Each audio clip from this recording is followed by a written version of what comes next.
ایک گاؤں میں غریب نائی رہا کرتا تھا جو ایک درخت کے نیچے کرسی لگا کے لوگوں کی حجامت کرتا۔ مشکل سے گزر بسر ہو رہی تھی۔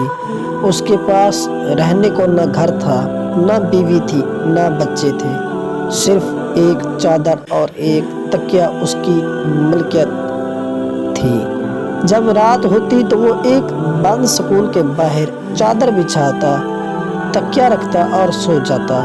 ایک دن صبح کے وقت گاؤں میں سیلاب آ گیا۔ اس کی آنکھ کھلی تو ہر طرف شور و غل تھا۔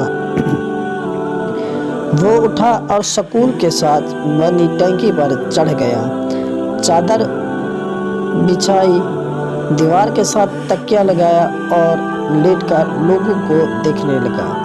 لوگ اپنا سامان، گھر کی قیمتی اشیاء لے کر بھاگ رہے تھے۔ کوئی نقدی لے کر بھاگ رہا ہے، کوئی زیور، کوئی بکریاں، تو کوئی کچھ قیمتی اشیاء لے کر بھاگ رہا ہے۔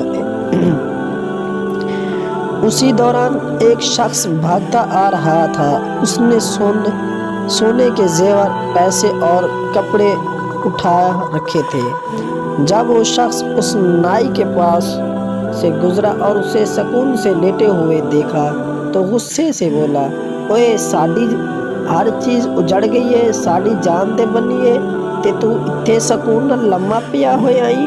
یہ سن کر نائی بولا، لالے اج ایتے غربت دی چس آئی ہے۔ جب میں نے یہ کہانی سنی تو ہنس پڑا، مگر پھر ایک خیال آیا کہ شاید روز محشر کا منظر بھی کچھ ایسا ہی ہوگا جب تمام انسانوں سے حساب لیا جائے گا۔